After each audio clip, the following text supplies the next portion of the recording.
1290 and 95.7 WHIO, Dayton's News and Talk. Depend on it. If anything unusual happens with breaking news, traffic, or weather during the hour, we'll stop what we're doing and break in because you need to know now. This is Dayton's News and Talk, WHIO. What time is it? Time for action. Well, the radio is on. I've been waiting all day. It's go time. That's the big thing today, radio. Getting restless? Speak into the microphone, Squid Brain. Let's start the show. It's the Evening Edge with Todd Hollst. Call me now, 937-457-1290. Locally grown, seriously funny on WHIO. Oh, Todd, you got off the couch today. So we're gonna give you just a little bit of praise. A little bit of praise just for you. Well, you actually got off your couch today. You know we gotta give you praise. Sing that name. Sing that name. Oh, Todd, we praise you. It is the Evening Edge, Monday through Friday, 5 to 7. Live stream is up on Facebook and YouTube. Tonight on the show, we got, we're going to pick up where we left off. I think it was Thursday. We had a story about the dangers of musical chairs. And somebody suggested a topic that I thought that might be kind of fun to kick off the week. Nostalgic games you played as a kid that at times could be lethal. I remember many rounds of kick the can that got a little rough and tumble. There's all kinds of games like that we used to play. We didn't think anything of it. We were outside. We were having fun. We were blowing off steam. Our parents were getting a breather from all of us wild hellions. And we would just run around the neighborhood and play all these games. You don't see that so much anymore, do you? No. So I thought that might be kind of an interesting topic. We'll get to that. Also, this is kind of exciting. We have a couple of guests coming on the show in studio just after 6:30. Brittany Laughlin. She is the VP of Marketing and Audience Development for the Dayton Performing Arts Alliance, and we're having a maestro on the show. We are having a maestro, Keitaro Harada. I hope I said that name correctly. He's a Japanese gentleman, and he took over the helm as music and artistic director for the Dayton Philharmonic in July. He took over for Neil Gittleman, who retired after a tremendous career. I'm sure he's still making music, doing his thing, but they're going to be here after 6:30. First thing I wanted to talk about, I saw this story last week, and we had football on Friday night, so I wasn't really able to get to it. And by the way, thanks to everybody who stopped out and saw us there at Troy High School. It was a big game. The Troy Trojans taking on the Piqua Indians, a rival like very few others here locally or even nationally. 141 times they've seen each other and faced off against each other. And Troy won that night, this past Friday night. So thank you for everybody who stopped out. We had a number of edgeheads who came by our table. But I saw this story, and, you know, from time to time, we have issues with mail being stolen.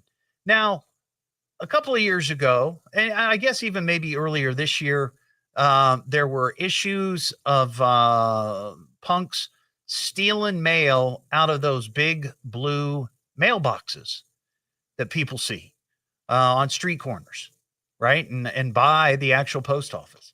Somebody got a hold of the keys. I guess they held up a carrier and got those keys, and all those keys are like skeleton keys, as they used to be called. I think they might still be called that, but they open up anything. They open up any of those blue tubs, those big blue mailboxes.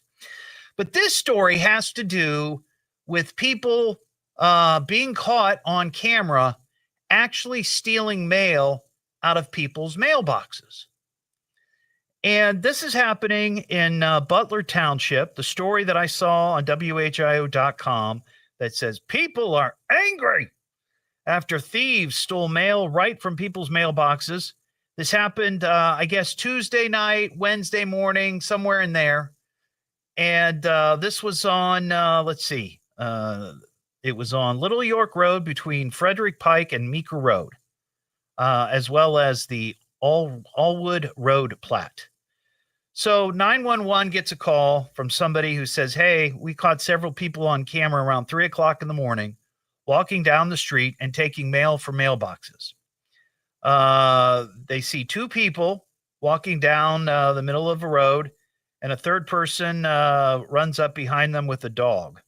Moments later, they are seen leaving. Now, I couldn't figure out if the person with the dog was, confronting these two thieves, or if the person with the dog was also part of the band of mail thieves. I couldn't tell from the story. But one person in the video is seen holding some sort of bag in their arms. And apparently this isn't the first time. And Channel 7 went out. They talked to the police. They talked to residents there. And the residents said that they are taking steps to try to keep this from happening again, including setting up more cameras. And it dawned on me at that that moment when I saw that there is a very easy way, a very, very easy way to keep people from stealing your mail from your mailbox at 3 o'clock in the morning. You know what that is? Go get your mail. I mean, the mail comes every day, right? With the exception of Sunday. So when did we get out of the routine of walking down to your mailbox to get your mail and bringing it in? That seems to me like the easiest way to keep this from happening. When you get home from work, if you work, right? You work outside the home. When you get home, you pick up your mail and then you bring it in. That way, there's nothing in your mailbox. Now, I understand if you're out of town, sometimes the mail might, stack up. But I remember as a kid, when we would go out of town, we would just talk to our neighbors and say, hey, can you grab our mail and our newspaper? We're going to be gone for a few days. Would you mind doing that? And 9 times out of 10, no problem. No problem. But I saw this and it just made me laugh. I'm like, how many people do you only go to your mail like once a week now? We've become so lazy that we just can't get to the mailbox every day. I don't get that. Now, where I live, we have a mailman, sometimes a mail woman, and they walk the route. All of us have mailboxes up by our front doors. We don't have mailboxes out by the end of the road or at the end of our driveway. So I guess I can maybe understand if the weather's inclement or maybe you're elderly and you have trouble getting down. I get it, but here's the thing. The mail comes every day. We know this. And if you don't want people stealing your mail, the best thing to do is go down and get it before the bad guys do. It just seems obvious to me. And I hope they catch these guys or whoever it is. But you don't need to go set up more cameras. All you got to do is just get your mail every day. It's very simple. Very simple thing. 937-457-1290. All right, here's this story from last Thursday here on the show. I'm not going to go into all the particular details, but long story short, there was a mom in Jacksonville, Florida, who hired a lawyer because during a game of musical chairs between her 16-year-old daughter and some teachers and other students at the school during a pep rally, the 16-year-old was injured. She suffered a concussion and bruised ribs, severe headache, nausea, after a teacher, in an effort to grab that last chair, body slammed this 16-year-old girl. And the video is on my Facebook. You can see it. It's insane. One, it's odd that the teachers and the students, I guess, were competing each other for musical chairs. It's a little odd, but whatever. But this guy, he looked like, I don't know if he was a gym teacher. He kind of had that look of a gym teacher. And after he slammed her down on the ground, and it was like that, he got up and celebrated. He got up and celebrated that he won musical chairs.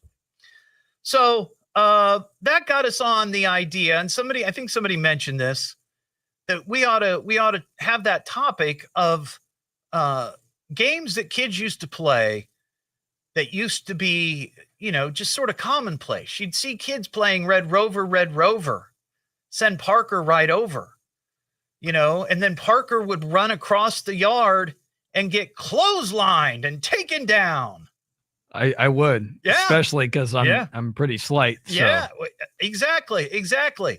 I bet you were a lot of fun to play. And I know it's not a political correct term anymore, but this is what we called it: smear the queer. You remember that? Yep. Football go up in the air, somebody catch it, and you just pound that little person or whoever it was. Yep. Right? Yeah. But all great fun, all good fun, but at times a little treacherous. So I thought maybe, and I'm sure people have some great stories of this. Clearly, somebody has broken an arm playing freeze tag, right? Or jarts. That was one. Somebody mentioned that on the live stream. That's a little different. Jarts. I don't think I played jarts with anybody other than my parents or my drunk grandfather. I think I don't remember playing jarts with my friends. I feel like even back then, parents were sort of like, yeah, you need supervision for this. At least my parents were like that. They didn't like the idea of kids throwing steel darted plastic projectiles in the air at each other. What am I listening to now? What is this? The Evening Edge with Todd Hollst. It's a radio show. It's entertainment. Fill it up, folks. Double D. H. Double L. S-T. I can remember that. Locally grown, seriously funny. I'm puzzled by the whole thing. On WHIO.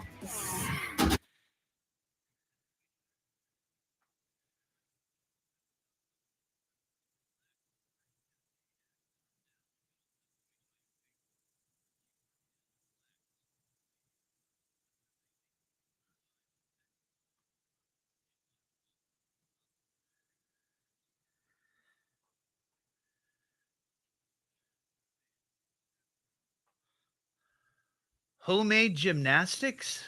My sister made her own balance beam in the garage. No floor pads. I was the one that fell off. Didn't break anything, but sore for the next week. Wow. Oh, wow. Huh.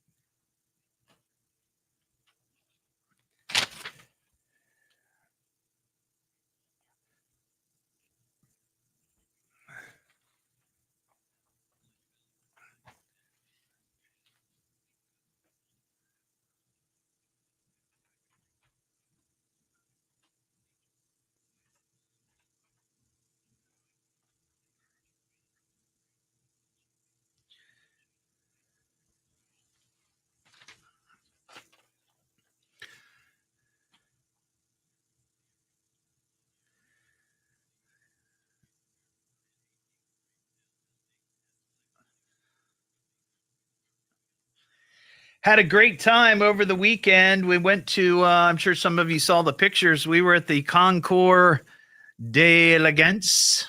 Is that right? D'Elegance. At Carolina Historical Park yesterday. Saw some really, really nice cars. Lots of nice Porsches that I will never be able to afford. Got to ride the train. That was fun. Got to see my friend Brady Kress.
Do.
.95.7 WHIO. Yeah, I love the show. The Evening Edge with Todd Hollst. Call Todd now, 937-457-1290, or message him at Evening Edge Todd. Locally grown, seriously funny on WHIO. Back here on the Evening Edge, Monday through Friday, 5 to 7, live on Facebook and YouTube. Speaking of being live, the Evening Edge is going to be live out at All the Best Delicatessen. This is happening next Thursday, September 25th, 5 to 7. They're on Far Hills. They're in Washington Township. It's another Evening Edge happy hour, and I'm very excited to be out there. I love that place. I've talked about it many times on the show. They have a brand new bar that you can go in, have cocktails, have a beer. And the thing that I like about this is that it's super, super clean. That place is sparkling. And it's a nice atmosphere. It doesn't have that sort of, you know what I say, like a bar atmosphere. It's not like that. But, you know, if you want to go in there and have a couple of pops, you know, get some deli, sounds like a nice evening. And that's the place to go. But anyway, we're going to be doing our show live next Thursday, 5 to 7 at All the Best Delicatessen. And hopefully we'll be able to try Hottie Toddy's Kickin' Meatloaf Sandwich, which is an item that will be on the menu for a limited time. David in Waynesville. Hey, David. Hey. Hey, what's going on? Hey, I heard you talking about people not picking up their mail. Yeah. And I probably grab my mail like once every 2 weeks, unless I know there's something coming. Because once every 2 weeks?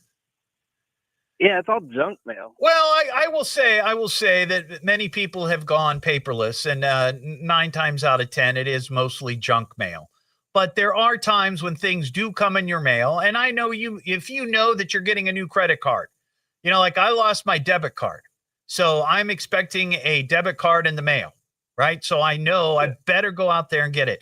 But I will admit, you know, it's easy for me because we have on our mail route, as I mentioned, the guys or gals go door to door. We have the mailbox on the front of the house. You know, it's not like you got to walk down a long driveway or anything. But I just feel like if you don't want your stuff stolen, go out and get it, because I would not feel comfortable leaving, you know, my mail in the mailbox overnight, especially on a dark road.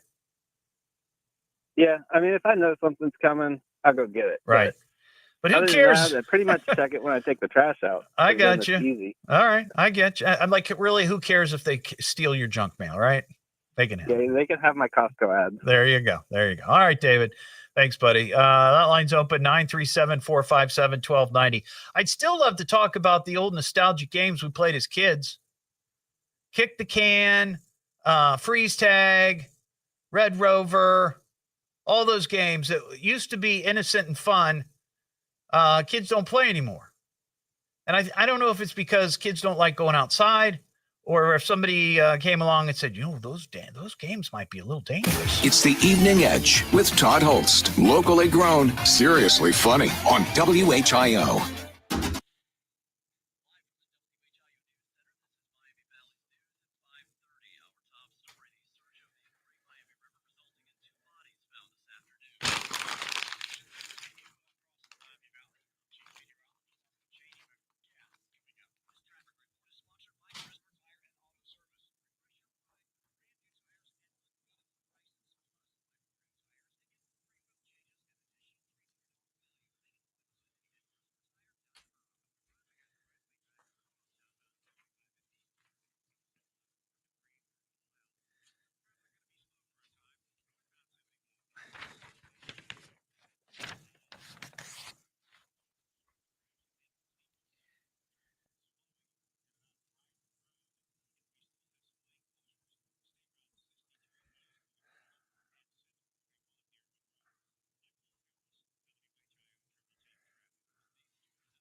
Unusual happens with breaking news, traffic, or weather during the hour, we'll stop what we're doing and break in because you need to know now. This is Dayton's News and Talk, WHIO. And now, with your permission, I'm going to do my stuff. Could this day get any more fantastic? Let's get on with it. It's the Evening Edge with Todd Hollst. Call me at 457-1290. Locally grown, seriously funny on WHIO. Start the car. You crashed the car. In local news, a spectacular car crash. House car. Back here on the Evening Edge, Monday through Friday, 5 to 7, live stream up on Facebook and YouTube. Had a car into a building, actually it was a house, and the driver of this truck had hit a house at the corner of Bellbrook and Old Stage in Waynesville. This happened, I think it was early Sunday. It just so happens that the driver of that truck is the son-in-law of a good friend of mine. He's okay, his son-in-law, shaken up, but apparently his brakes reportedly went out. He hit a garage and then he hit a house. And there's all kinds of crazy photos of it. As soon as I got all that information, I sent it to Channel 7 and they went out and did a story. But apparently, and I didn't see if they talked to the homeowner, but the homeowner apparently says that his car or his house has been hit 5 or 6 times in the last 50 years. Holy cow. That's something. 937-457-1290. By the way, that's number 76 for the year. Jayla in Inglewood. Hey, Jayla, how you doing? Hey, Todd. What's going on? Well, I wanted to talk about the childhood games, and it's not really a game, but it was part of everybody's childhood, which is trampolines without the guards. Yes, 100%. 100%. Yeah. And so as a kid, we would make it even more dangerous with a sprinkler underneath it. And I flew off of the trampoline. Like I went pretty high, and I just remember so many kids getting hurt on trampolines. Yeah. So my backdoor neighbor, our backyard neighbor, they had a trampoline, and it was one of those types of trampolines. It initially had like red padding on those steel rails, and the padding was like maybe, I don't know, a quarter of an inch thick. So it's not really going to do much. But I remember, the pads disappearing one summer and people, getting hurt. I also remember the girl that lived there, who I'm still friends with, having a party when her parents were gone. When I say party, I don't mean like a big crazy rager. It was just some people over. But we moved the trampoline to the back porch so we could jump out of the second story window onto the trampoline. Right. Yeah. That's the kind of crazy stuff. That's what I'm talking about. I have one more, which is slip and slide. You just don't see slip and slides anymore. Slip and slides can be lethal. Yes. No doubt about it. Those are great. Thank you, Jayla.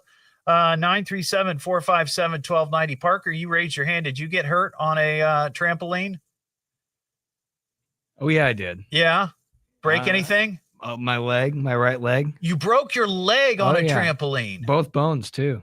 How did you, is that what happened? You hit the railing or the metal? I just came down wrong and my ankle rolled on the trampoline. Yeah. Oh, man. Yeah, I escaped injury, like any serious injury, from the trampoline, but I know there were a number of people that didn't. One thing that I didn't escape injury from, I was a fan of the David Carradine series Kung Fu. You know the story of Kung Fu, Parker? I know Kung Fu. Yeah. Okay. Yeah. So he was like a martial arts guy, right? And I always thought, that's so cool, to be able to do all those kicks and moves. And then he had some weaponry, right? Sometimes he would face off against ninjas. And the big thing that the ninjas always had were those nunchucks, the 2 pieces of wood attached by, rope or chain or something. I made my own. I made my own in the garage. I actually took a broomstick, cut it in half, and took a piece of leather that I found, just random piece of leather in the garage, and I drilled it into the ends of the pieces of broomstick. And I used to go around my backyard, trying to do that. I don't know how many times I ended up with a knot on my head. Yeah. I was not cut out for martial arts, needless to say. 937-457-1290. Larry in South Charleston. Hey, Larry. How you doing, Todd? Pretty good. What's shaking, man? Oh, pretty good. Well, you're talking about the mailbox thefts and so forth. Yeah. Like that. Yeah. Yes. And, I'm a retired mail carrier. I delivered a rural route. Worked a total of 36 years and 2 months. Yeah. And I can tell you that even picking up your mail is not going to necessarily insure against mailbox thieves, because some of these people will hit those mailboxes during the day. Oh, no, I understand that. And there's only so much you can do about it. I'm not suggesting that just going out and getting your mail every day is going to keep you from being victimized. I mean, if somebody's following the mail truck around, it's just like the porch pirates. They follow the Amazon trucks around, and as soon as the Amazon guy or gal leaves, they steal the packages. In fact, there's video of thieves actually stealing the box as soon as the Amazon driver puts it on the porch. My point is that if you're going to leave your mail out all night long and you live on a dark road where people could walk and not be seen, you're kind of asking for trouble. That's all I'm saying. Oh, yeah. Yeah. Well, when I first started working, we used to be able to put parcels on the mailbox, hang it like a little trash bag. Yeah. But then eventually supervision told us, no, we got too many of these mailbox pirates stealing the parcel. Yeah. So we had to, if parcel couldn't fit in the mailbox, take it to the door or place it in a safe spot. Yeah. I got you. All right. Thanks, Larry. I appreciate that. One thing I don't know that people around here have this on their doors. If they do, it may just be for show and not functional. But remember, you'd have those slots on the front door. And I think Larry just kind of mentioned that you could put the mail right in there and that would fall inside your house. I don't know that they have that around here. I've never seen a house that actually has one of those functioning slots. Usually it's a mailbox on the front of the house, by the front door, or out by the street, right? Sometimes if you live in an area where, and there's a couple of these places I'm aware of in Beaver Creek, like maybe it's sort of a wooded area, private drive, that kind of thing. And you've got a lineup of boxes out by the street, but the closest house is like, a half a mile away. That's also a target, I would think, But anyway, 937-457-1290. I saw this story over the weekend. We've talked about emotional support pets on the show many times, how it sort of becomes ridiculous after a certain level, right? A cat, sure. A dog, no problem. A bunny, okay. A reptile, not my thing, but okay, I get it. We do have a story, I remember, of a woman getting kicked off a plane because she tried to bring, what was it? I wanted to say turkey, but it's not a turkey. Wasn't it a peacock? Yes, it was a peacock. That's right. She tried to, and here's the thing. I think she actually got on the plane, and then they said, you can't have that. You got to go. My question is, how did she even get into the airport? How did she even get to boarding? This was post 9/11, so you have to go through all of the checks and, security. How did she? I'm pretty sure she did. But this story caught my attention. There's a guy in Pennsylvania. His name is Wesley Silva. He's 60, and he is a pastor at a Baptist church. He, along with his emotional support alligator were booted from a Walmart after another customer took photos, posted it, of course, and complained. And this guy says that he's been going to this particular Walmart with this pet alligator for years. Apparently, he inherited this 5 foot, 32-pound alligator from a friend who couldn't keep it anymore. I didn't even know that having an alligator was legal in Pennsylvania. A lot of places you can't have that as a pet. But somebody was at the zoo or at the it could be a zoo. Walmart has often been referred to as a zoo. Somebody was at the Walmart, saw that and complained, and this just kind of blew up. So now this guy's making national news. He has many other reptiles in his animal family. He's got a leopard gecko, a Komodo dragon, an ocellated skink, and he has a second alligator. Wow. And this guy's a pastor. Interesting. I wonder if he incorporates them into his weekly sermons. I wonder if he brings his alligator to church. Now, there you go. Right up there on the pulpit, you got Pastor Silva, giving his sermon. The alligator's just up there kind of looking around. Nice little security device to keep people from charging, What am I listening to now? What is this? The Evening Edge with Todd Hollst. It's a radio show. It's entertainment. Fill it up, folks. T-O. Double D. H. Oh. Double L. S-T. I can remember that. Locally grown, seriously funny. I'm puzzled by the whole thing. On WHIO.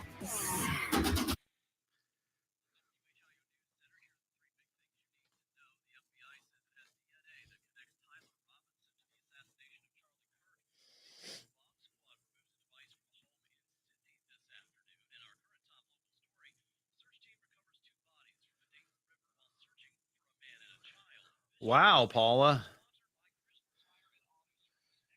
Paula lost her spleen to a trampoline.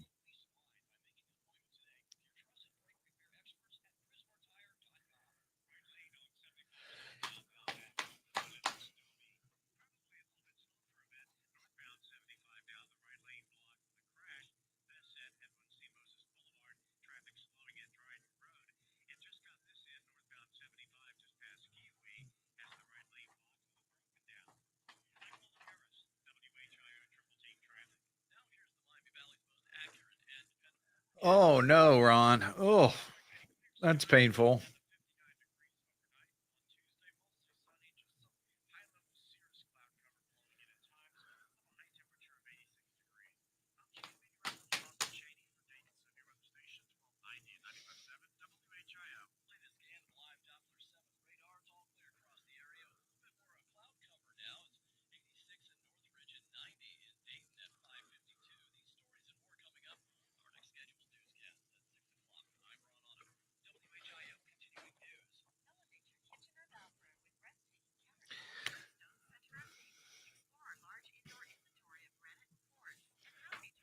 You know what? I can kind of see the whole emotional support animal.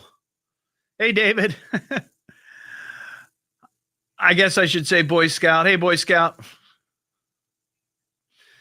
I can totally see the emotional support animal thing undergoing a big crackdown.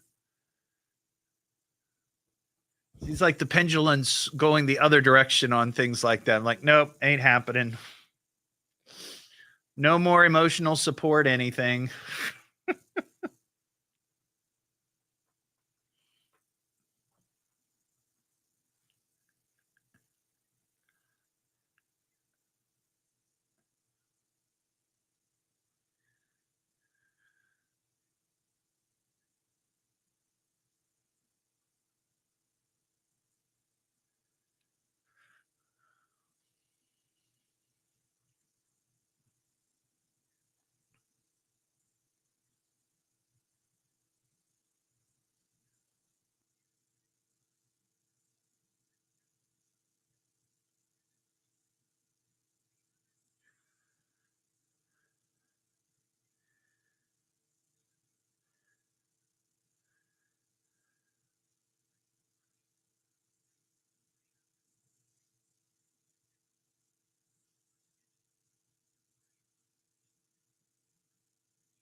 Oh yeah, Suicide Hill.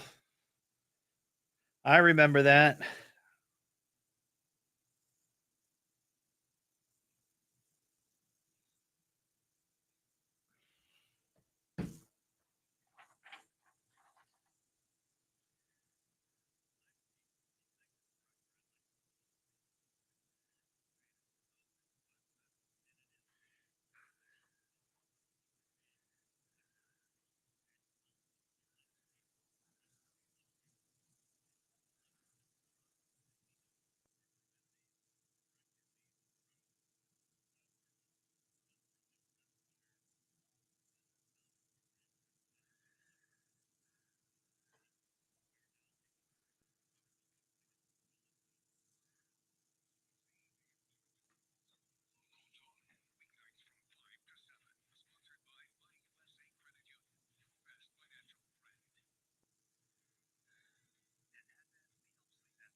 A lot of broken bones over there at Suicide Hill, that's for sure. I remember hearing lots of stories like that.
MCAir.com. WHIO FM Pleasant Hill. WHIO Dayton, Ohio. The birthplace of aviation. Search continues for a missing man in Mercer County. We'll have the latest at 6 now. Back to the Evening Edge with Todd Hollst on 1290 and 95.7 WHIO. Yeah. Oh, okay. Well, let's get back to the show. The Evening Edge with Todd Hollst. Call Todd now, 937-457-1290, or message him at Evening Edge Todd. Locally grown, seriously funny on WHIO. Back here on the Evening Edge, Monday through Friday, 5 to 7. Live stream is up on Facebook and YouTube. Over the weekend, I went to the, yesterday I was with my wife. We went to the Concours d'Elegance. I think that's how you pronounce it. Out at Carolina Historical Park. It had all the old, fancy, sweet vintage automobiles. I mean, from last 100 years. Lots of Porsches, which I really enjoy. It was a fun time. Two things happened yesterday, besides going there, that were great. One, Mary and I rode the train over there, the new Carillon Park train. So much fun. It was a lot of fun. It reminded me a little bit though of when I went to Kings Island as a kid. They had that I want to call it the White Valley Railroad. And you would ride through a bunch of wooded area, and there'd be cowboys and Indians fighting each other, which was great. It was great. They didn't have that. It was just you get to go around the park and you see all the buildings, which was cool. But maybe we could add some animatronic characters out there. The other thing that was kind of cool, is the world famous Miamisburg hamburger wagon was there. And I've said this before on the show, I had never had a hamburger from the hamburger wagon. And Mary and I each had our first hamburgers from the hamburger wagon, and they were so good. I understand why people love them so much. We got the double. It was two smash patties with onion and pickle, nothing else. Oh my gosh. So good. So good. So I totally get it. So it was a nice time out there at Carolina Historical Park. I got to see my buddy, Brady Kress. So it was a good time all around. Check it out next year for sure. What am I listening to now? What is this? The Evening Edge with Todd Hollst. It's a radio show. It's entertainment. Fill it up. T-O. Double D. H. Oh. Double L. S-T. I can remember that. Locally grown, seriously funny. I'm puzzled by the whole thing. On WHIO.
90 degrees.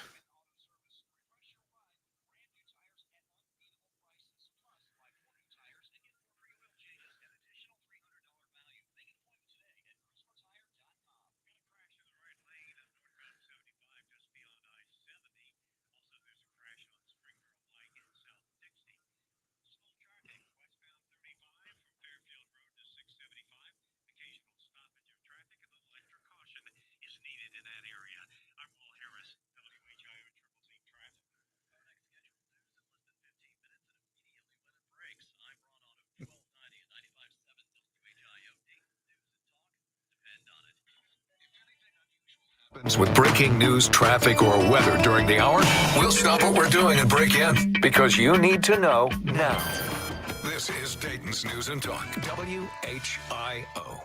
Hey, what time is it? It's showtime! Look, it's showtime! Am I late? We were just about to begin without you. It's showtime.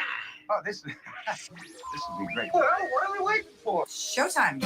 It's the Evening Edge with Todd Hollst. Call me now, 937-457-1290. Locally grown, seriously funny on WHIO.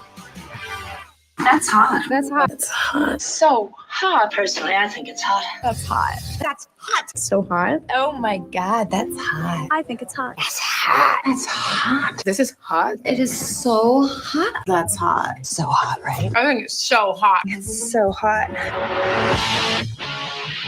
It is the Evening Edge, Monday through Friday, 5 to 7, live stream up on Facebook and YouTube.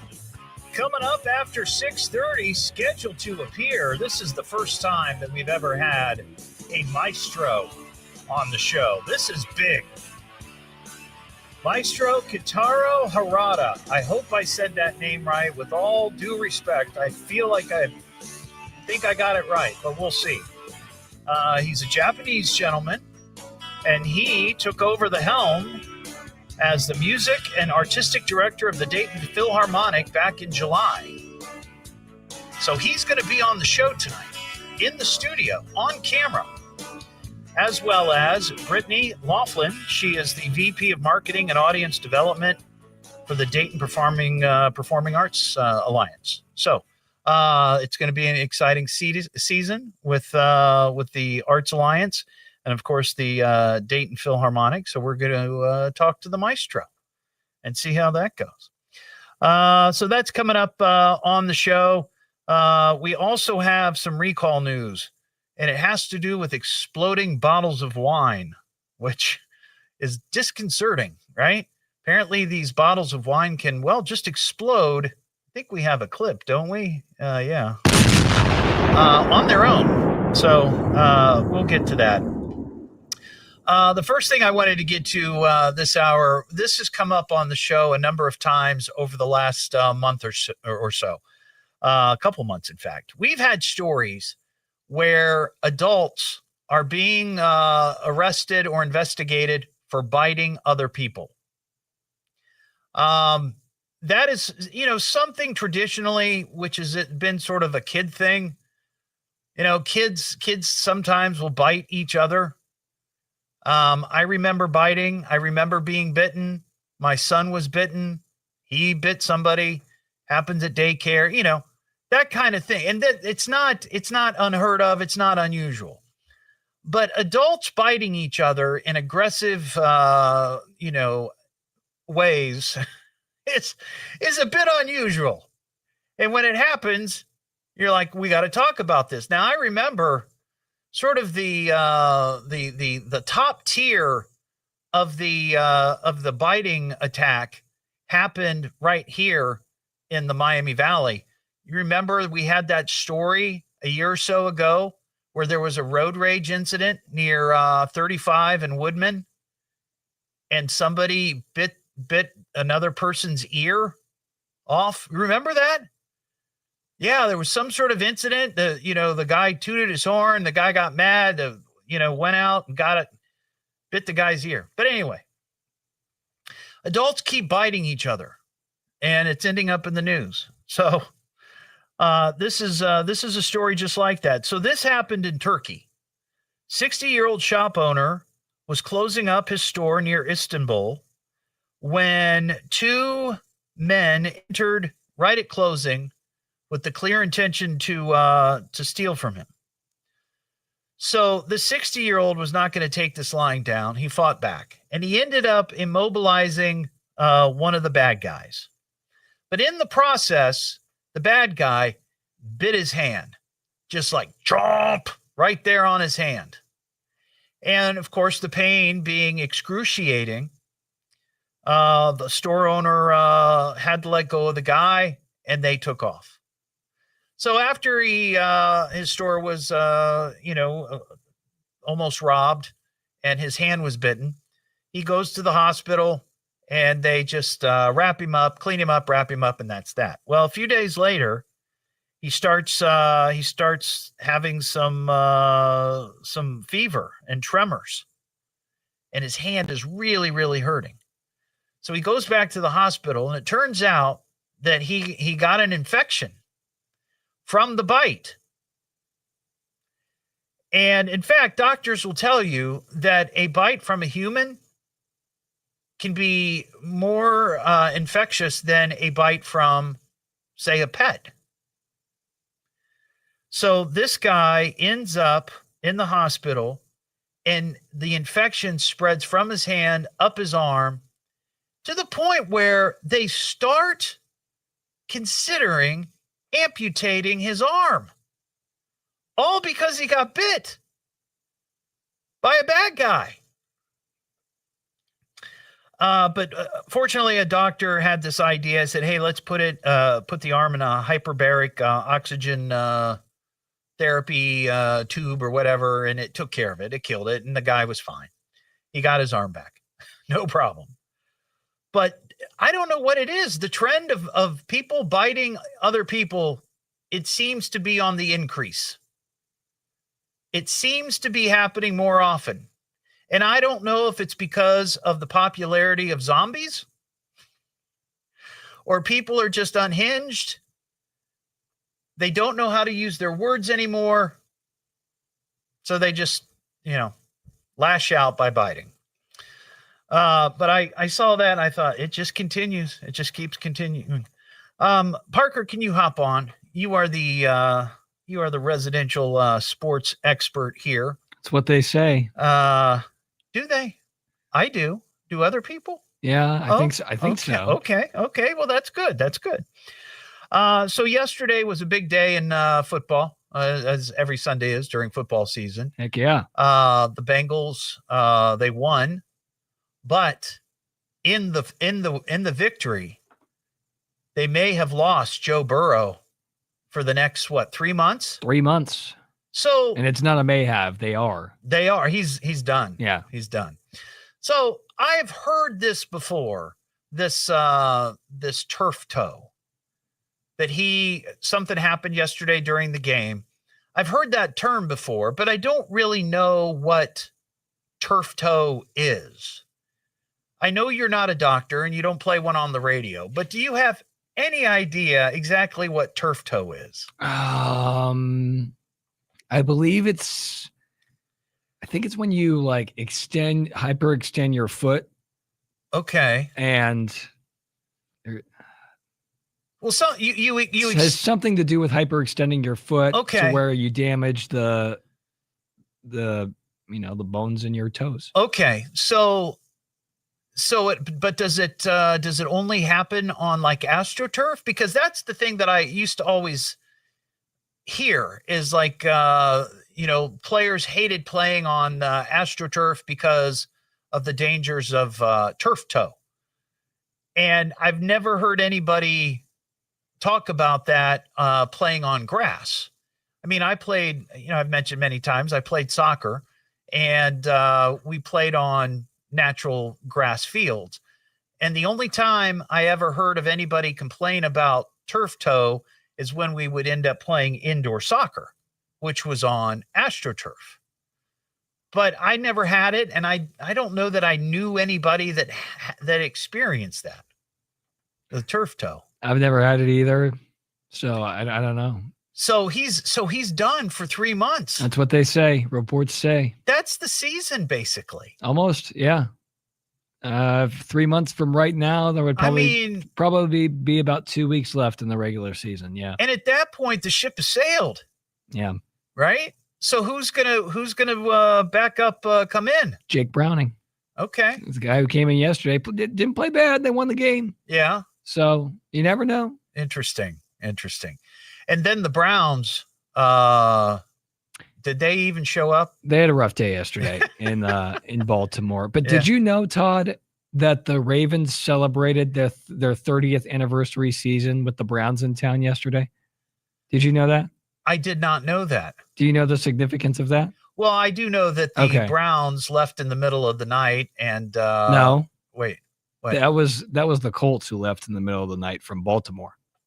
Oh, okay. Well, I know the Browns left. Ravens Cleveland. are the old Browns. Right. And then they came back to celebrate their 30th season with the old team in town. Yeah. Kind of a shot. Is that what you're thinking? That's kind of cruel. Like I was talking about this yesterday and I said, it's like your girlfriend dumping you for the richer, better looking guy. Yeah. And then you get a wedding invite. That's not cool. Right. I suppose. But was it the exact day? Oh, I don't know.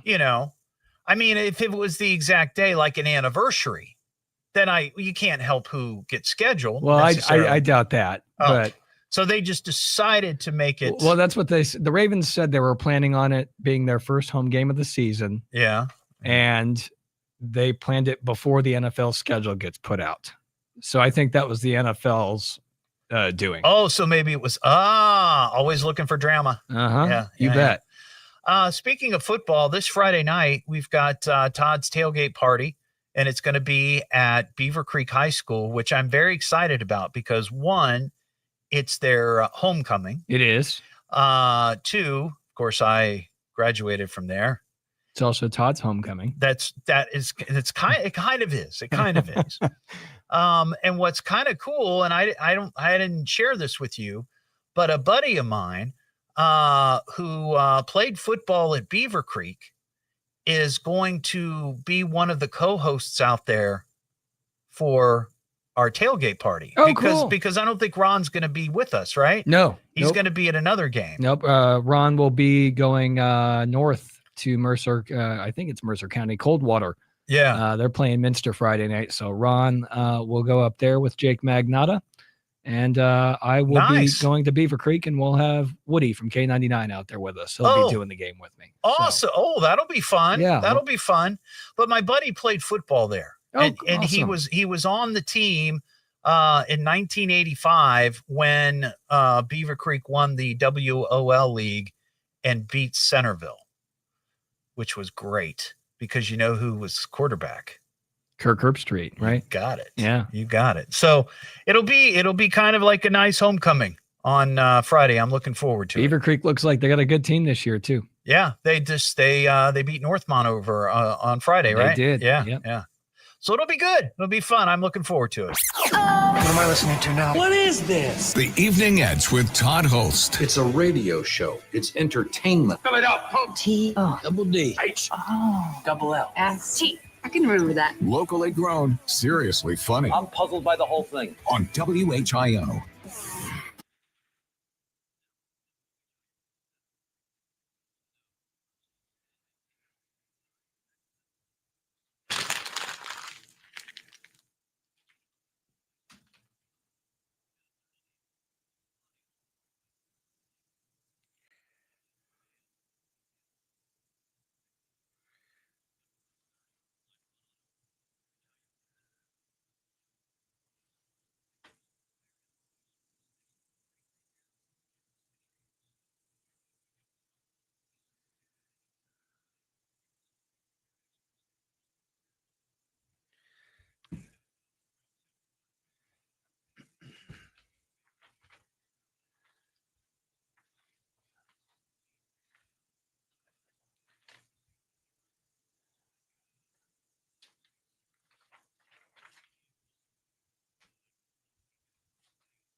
Well, my guests aren't here, and they're supposed to be, so we'll see what happens.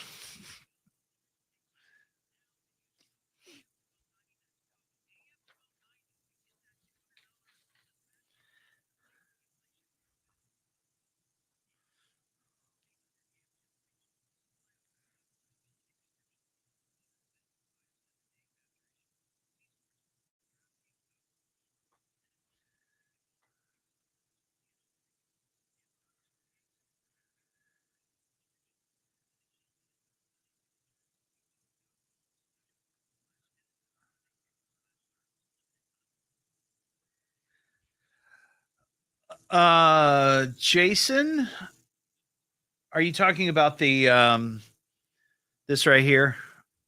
Oh, hang on.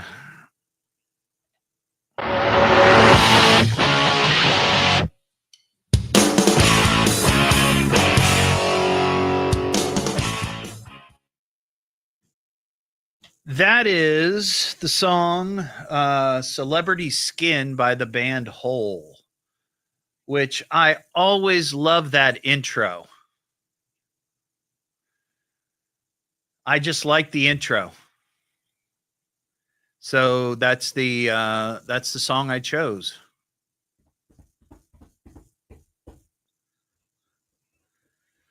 I did a little bit of editing to it. Obviously, because, you know, she sings over it, but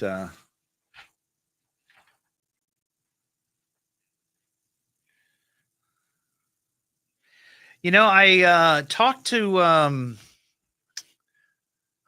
Courtney Love once on the phone, and she was really sweet. And then I met her, and she was even sweeter, which was really surprising. And then I met her a second time. I got invited to a movie premiere for The People versus Larry Flint. And of course she was in it. And I got to meet her. But she's always been very nice. There's no proof of that, Tim. There's no proof of that. Has Woody ever done football before? I mean, I know he coaches it, so he knows it. He has, but he said it's been like 6 or 7 years ago. Yeah. I'd like to try baseball. I know that better. I think I could do better at that than I could football ever. I was a soccer guy, but I don't even know that I'd want to do that. That just seems boring. Soccer is the hardest sport to do. They're actually trying to get me to do some of that this fall at Wright State, so I don't know if I'm going to do it or not. But yeah, baseball's not easy either, going in the gaps and stuff. I suppose, but I'll tell you what, I remember many times listening to Marty and Joe, and sometimes you just hear the crowd, and it was just kind of nice. You know, it wasn't like you have to fill every second.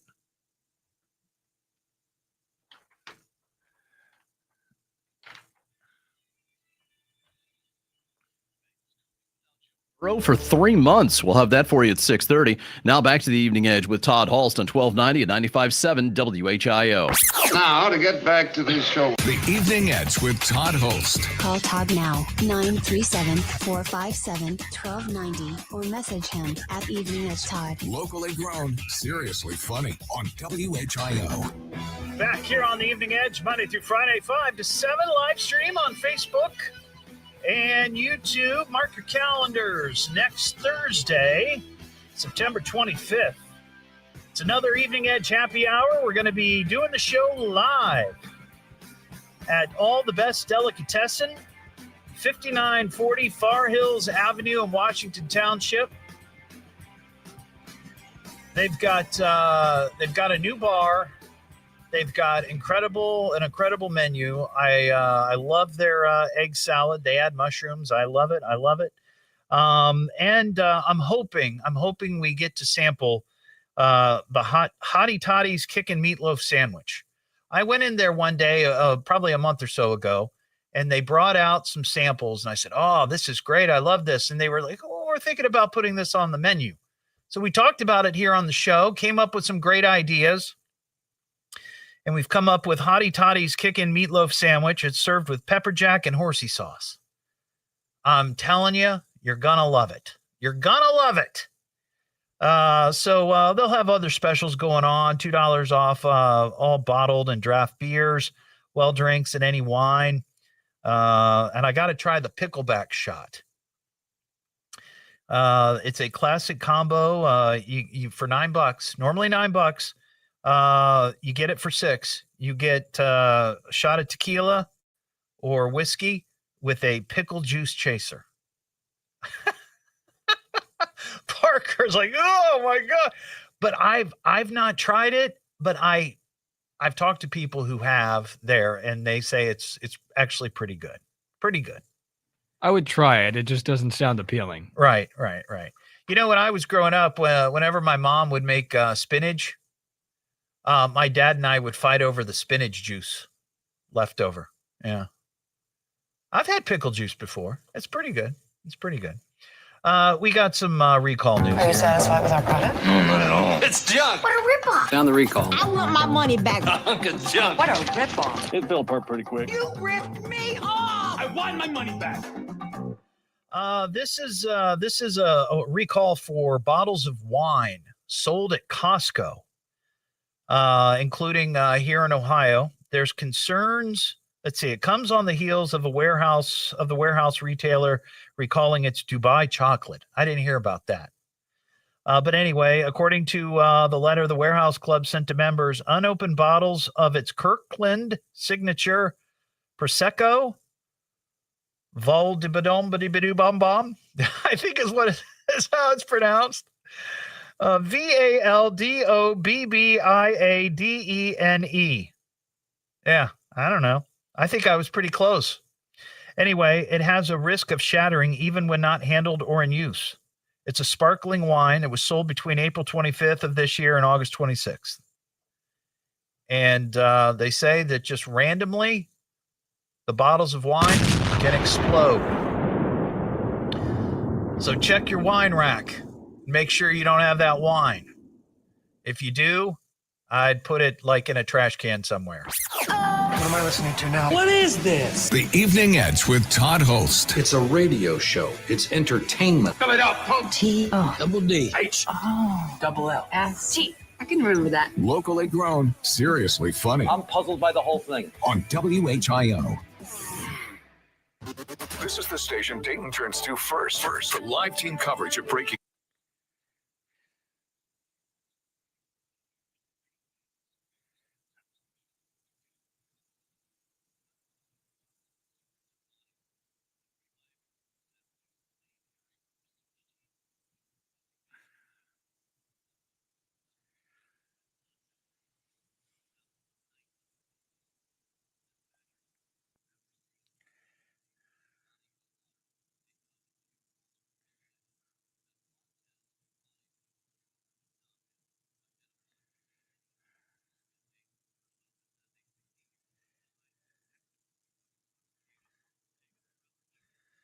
Well, my guests aren't here yet, so I don't know if we're going to have guests.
HIO. Don't hesitate to call. You call me. You better call me. Damn it, get me a phone. Call me on my radio. I'm gonna call you. You got him on the radio? You won't make a simple phone call? What is wrong with you? It's the Evening Edge with Todd Hollst. Call me at 457-1290. Locally grown, seriously funny on WHIO. Back here on the Evening Edge, Monday through Friday, 5 to 7, live stream up on Facebook and YouTube. Well, this is exciting.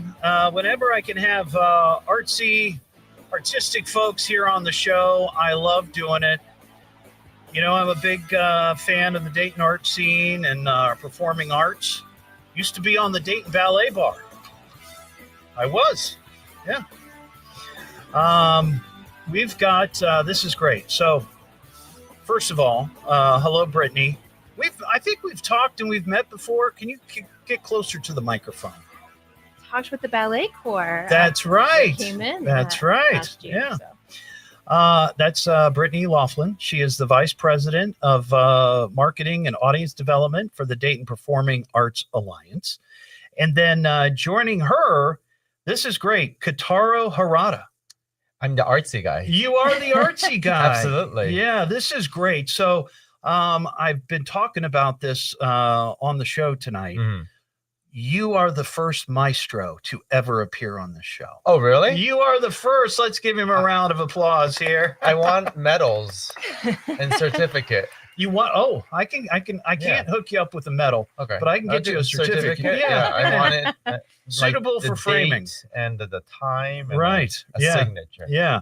So this is exciting. You are I wouldn't say brand new because you kind of took the helm in July. So you're a couple of months into it. Right. Yeah, I was the designate conductor, music and artistic director until basically July. But like this week is my inaugural concert of the new season, the 25-26 season. So I would say brand new. Yeah. So Neil Gittleman, he retired after 30 years. Yeah. Yes. At the head of the Dayton Philharmonic. And we're celebrating his tenure in October. Oh, right. Nice. That's right. Nice.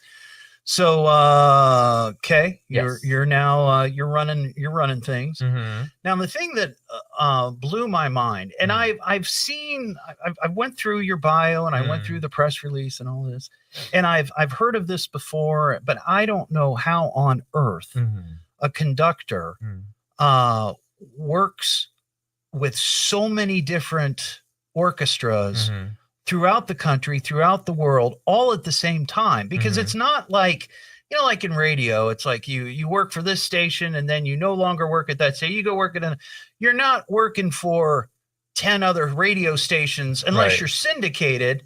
You're still working with I'm in Savannah. I have here, I work with, just here I'm with the ballet and the opera and the Philharmonic. Right. That's a full season. Then the Savannah Philharmonic in Georgia. I have the Tokyo Symphony, which does about 220 to 40 concerts a year. And then I have the Aichi Chamber Orchestra, which is in Nagoya. And then I conduct in, around the world, basically Asia, US, Europe. All the time. Every week. Every week I'm in a different city. Every week every week I'm in a different country. Wow. Yeah. That is remarkable. How do you physically do that? I hop on a plane. I sit the I understand the principles of the boat. I understand the principles of transportation, but how can you manage that? How do you manage that artistically, mentally, emotionally, all of that, and not just to mention the arduous travel? Yeah. So scheduling wise, like conductors, like I'm usually booked out about 5 years in advance. Wow. So like I know when I look at my calendar on my phone, I know every week from now until probably 5 years out. And then I have managers who book me. So like I have 8 managers that takes care of my calendar. They just 8 managers. Yes. Oh my gosh. So they do that. Yeah. But physically, it's for me, it's a lot about routine. I'm the most important part is that I study, Right. and prepare every week for different orchestras and different concerts. Programs are every week different. So I have a set routine where I study every day around 4 a.m. And then I usually get my studying done in the morning. And then traveling wise, like Monday is usually my travel day because concerts may go through Sunday or through Saturday. And Monday, usually I travel. Tuesday or Wednesday, I start rehearsal.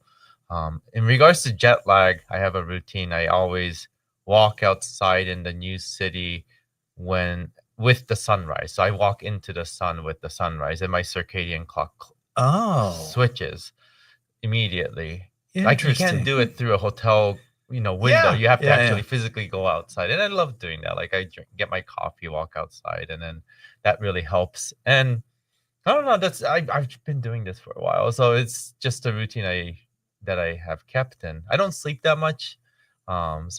And then I catch up on all of like the emails on the airplane. I'm spending 12 hours on a plane every week, or 24 hours basically if you go back and forth. So that's a lot of office time that I could just email a lot. Yeah. That is remarkable. Now, because see, I was in show choir and choir when I was in a show kid. choir Or too. were you really? Yeah, Jazz hands. Absolutely. Yeah. Oh yeah. Yeah. Absolutely. Yeah. But I never did it beyond school. But I had the same choir director every day, every rehearsal, and she only worked with the students in our school. This idea, it just boggles my mind that you could be conducting and directing all these different orchestras throughout the world and not be there. So is it just that they of course these are world-class professionals.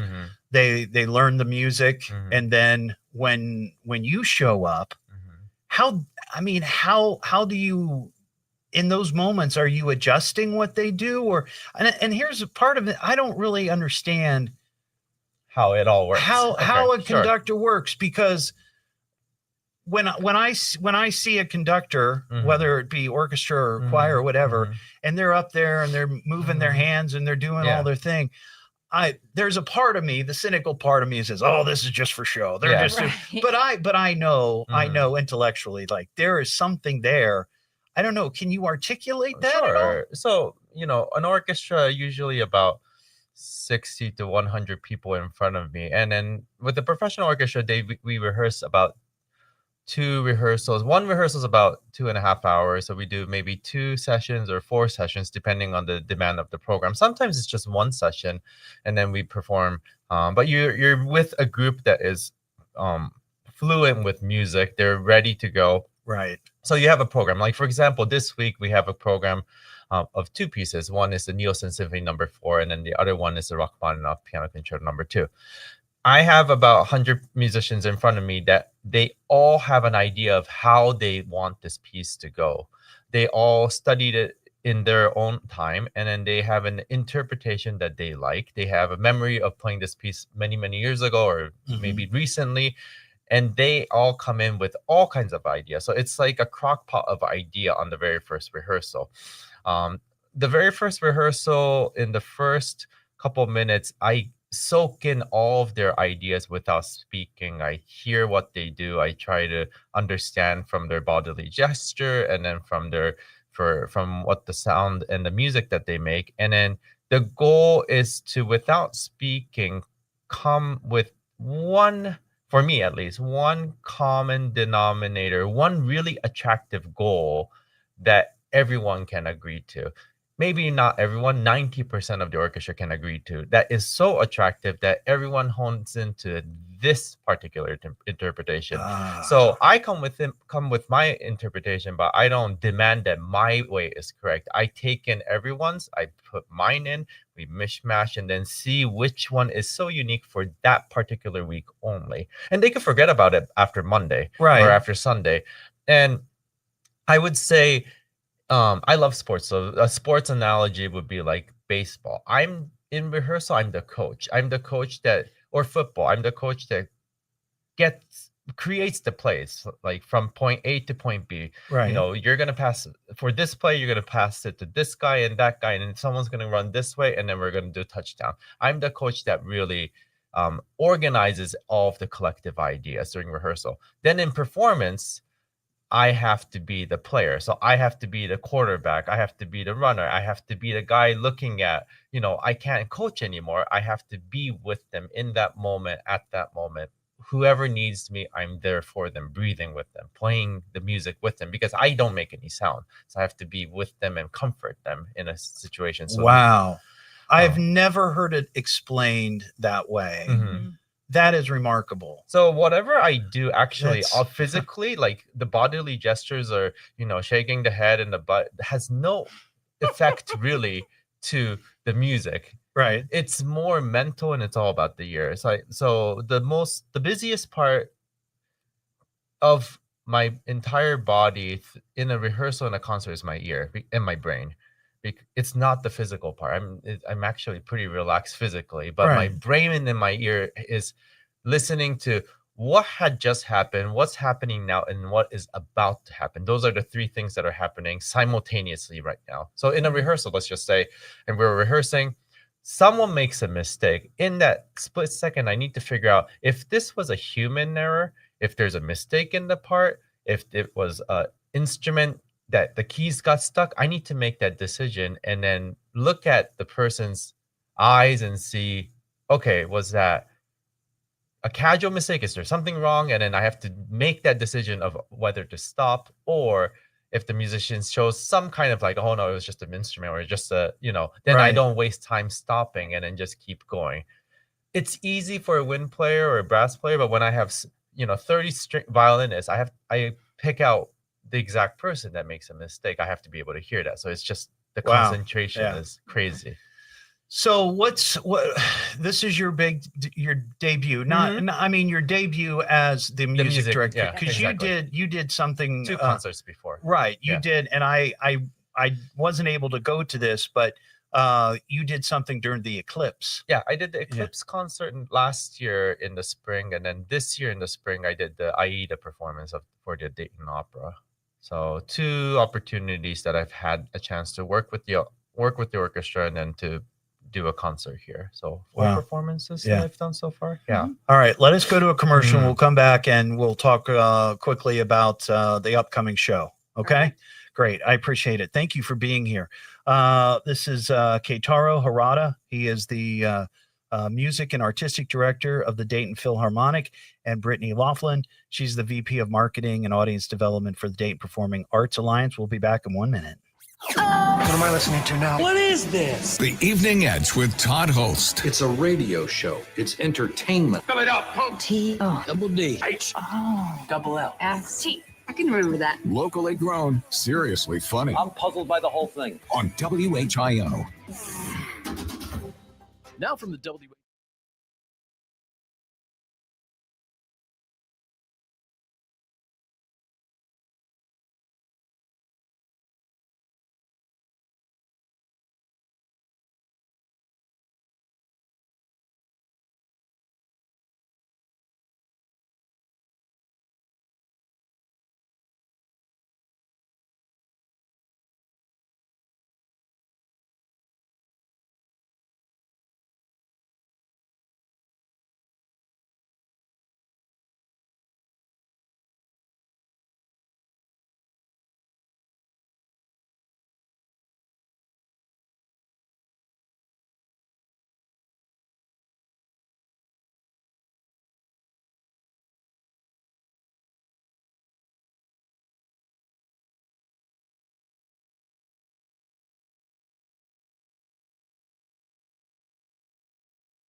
Brittany, I'm going to just throw it your direction and let you hit everything.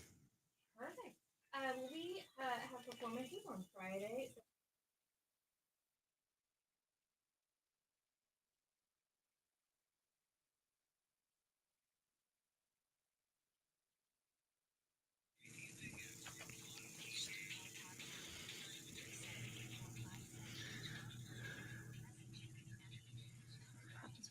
Yeah.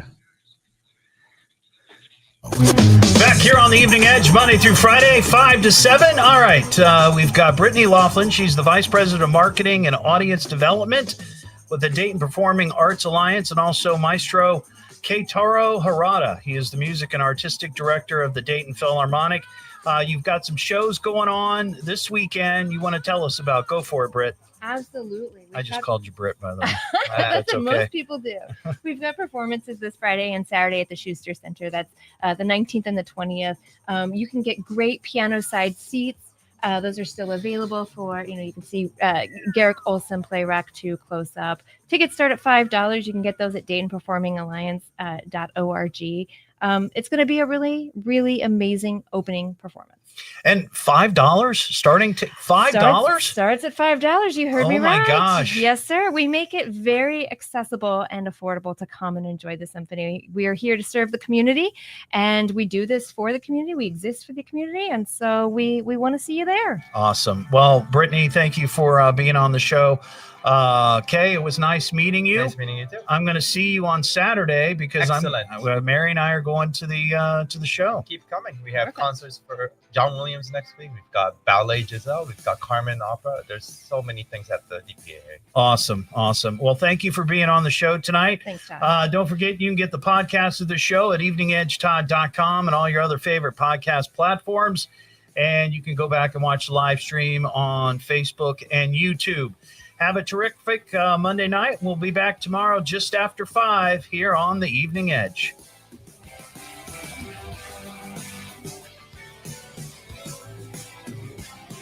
Well, that's all, folks. But if Watkins came, we partied, we conquered. Is that all there is? Yeah, that's all she wrote. Next time we'll be better. Well, at least he tried. Thanks for listening. Until next time, we'll be seeing ya.